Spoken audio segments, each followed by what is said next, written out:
ഫ്രാൻസിലെ Dassault aviation നിർമ്മിച്ച് ആകാശത്ത് കരുത്തുകാട്ടുന്ന ഇന്ത്യൻ എയർഫോഴ്സിൻ്റെ കൂടി ഭാഗമായ ഡസോൾട്ട് റഫാൽ യുദ്ധവിമാനങ്ങൾ കയ്യിലുള്ള എല്ലാ രാജ്യങ്ങളെയും കുറിച്ചാണ് ഈ വീഡിയോയിലൂടെ നോക്കുന്നത്. Welcome back to new video. ഒരു തവണ ഇന്ധനം നിറച്ചാൽ 3700 കിലോമീറ്റർ വരെ പറക്കാൻ സാധിക്കുന്ന 50,000 അടി വരെ ഉയരത്തിൽ 1389 കിലോമീറ്റർ മണിക്കൂറിൽ വേഗത്തിൽ പറക്കാൻ ശേഷിയുള്ള യുദ്ധവിമാനമാണ് റഫാൽ. 1986 ജൂലൈ 4 ആദ്യമായൊരു റഫാൽ വിമാനം പറന്നത്.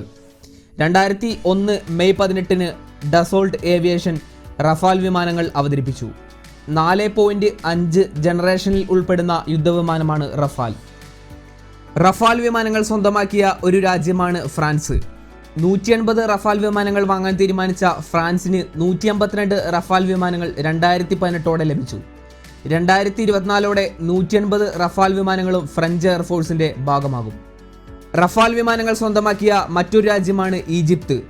2018 ഡിസംബറിൽ ഈജിപ്ത് ഡസോൾട്ട് ഏവിയേഷനിൽ നിന്ന് 24 റഫാൽ വിമാനങ്ങൾ വാങ്ങി. റഫാൽ വിമാനങ്ങൾ സ്വന്തമാക്കിയ മറ്റൊരു രാജ്യമാണ് ഖത്തർ.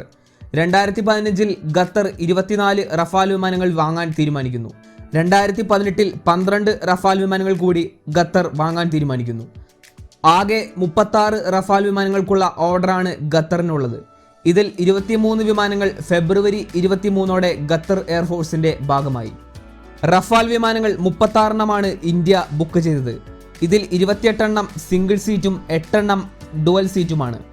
ഇതിൽ 5 ജൂലൈ 29 ഇന്ത്യയിലെത്തി. ബാക്കിയുള്ള റഫാൽ വിമാനങ്ങൾ കൂടി 2021 ഇന്ത്യൻ എയർഫോഴ്സിന്റെ ഭാഗമാകും.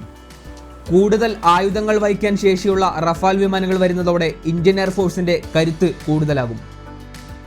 മറ്റൊരു വീഡിയോയുമായി വീണ്ടും കാണാം. Thanks for watching.